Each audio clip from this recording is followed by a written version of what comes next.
Aliran tenaga dalam ekosistem. Assalamualaikum warahmatullahi wabarakatuh. Apa khabar pelajar-pelajar cikgu? Cikgu harap semua pelajar sihat sejahtera. Cikgu nak tanya, pernahkah kamu lihat matahari?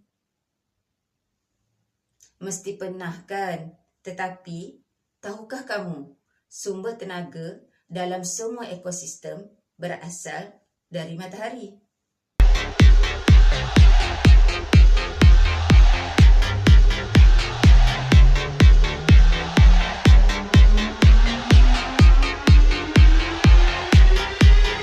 Objektif pembelajaran ialah membincangkan tentang aliran tenaga dalam ekosistem.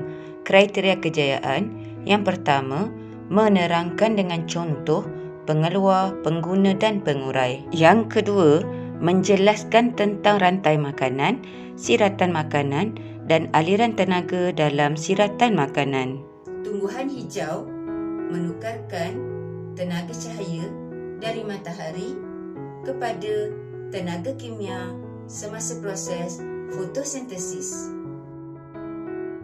Tenaga kimia tersebut akan dipindahkan kepada pengguna primer, seterusnya pengguna sekunder dan juga kepada pengguna tertier di dalam rantai makanan dan siratan makanan. Dalam suatu ekosistem, organisma boleh dikelaskan kepada pengeluar, pengguna dan pengurai.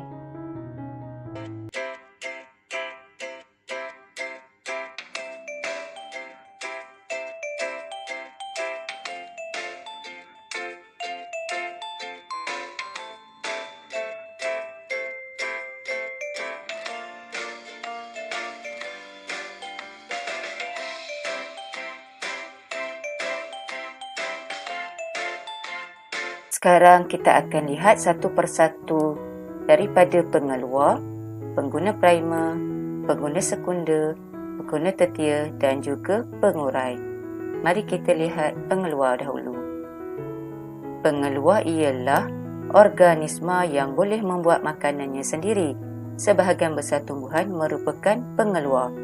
Contoh-contoh pengeluar.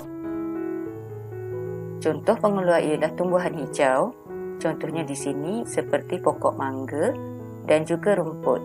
Banyak lagi pokok-pokok yang lain seperti pokok durian, rambutan dan lain-lain lagi. Seterusnya, kita lihat pengguna primer. Pengguna ialah organisma yang memakan organisma lain. Pengguna primer ialah haiwan herbivor dan omnivor yang memakan pengeluar. Contohnya ialah ulat beluncas. Ulat beluncas memakan daun dan ia adalah herbivor. Yang kedua ialah burung pipit. Burung pipit memakan padi dan juga memakan ulat. Ia adalah omnivor. Seterusnya pengguna sekunder. Pengguna sekunder ialah haiwan omnivor dan karnivor yang makan pengguna primer. Contohnya, burung berkecet ekor biru. Burung ini makan beluncas dan buah-buahan.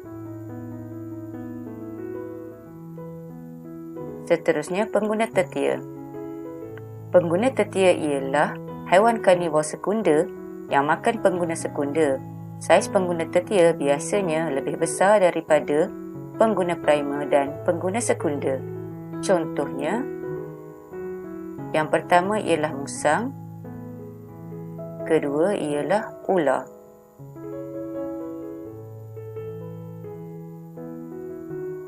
Yang terakhir ialah pengurai.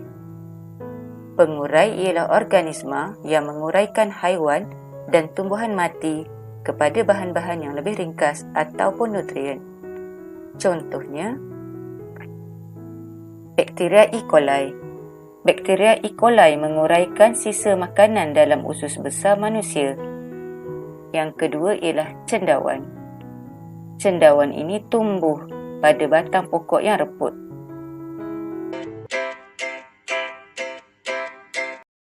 Matahari merupakan sumber tenaga utama di bumi. tumbuhan dipanggil pengeluar kerana ia boleh membuat makanannya sendiri menggunakan tenaga cahaya daripada matahari. Haiwan pula tidak boleh membuat makanannya sendiri. Oleh itu, ia bergantung kepada tumbuhan dan haiwan lain untuk makanan.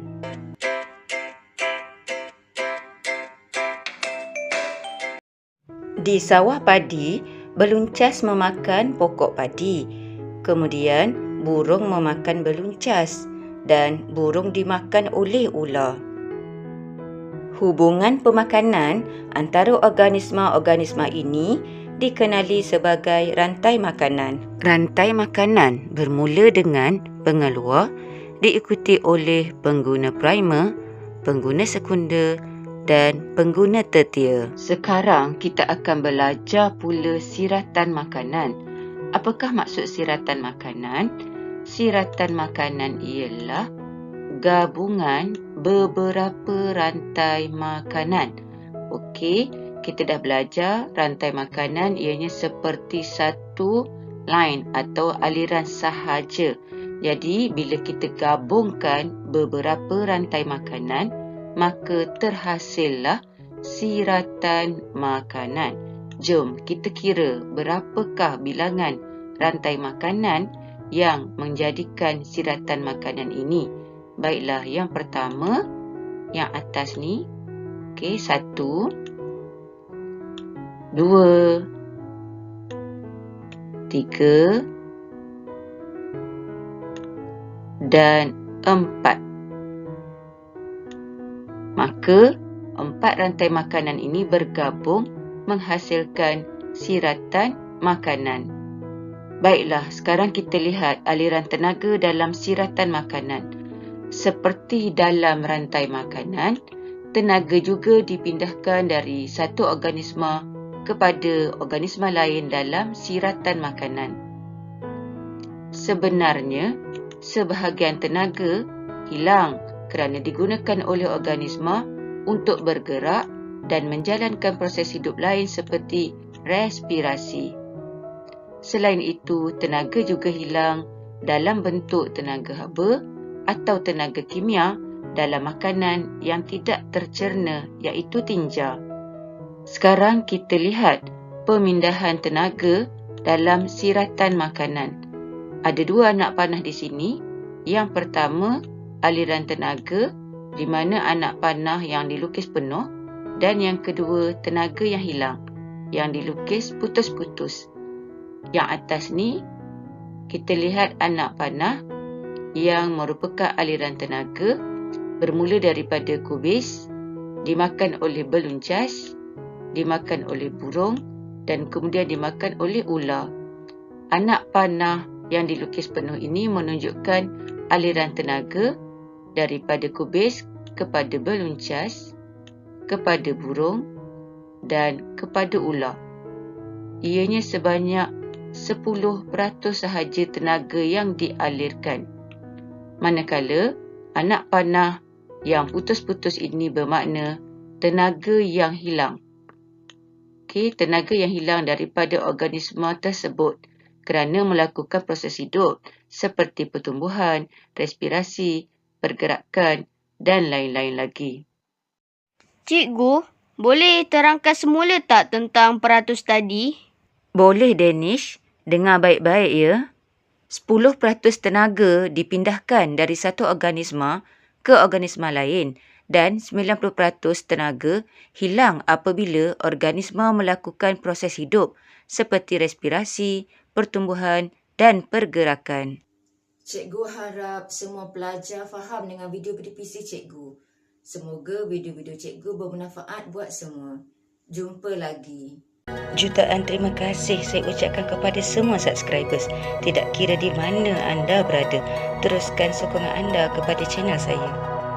Jangan lupa like, komen, subscribe dan aktifkan notifikasi loceng agar anda tidak terlepas video terbaru daripada saya. Terima kasih kerana menonton video ini. Terima kasih.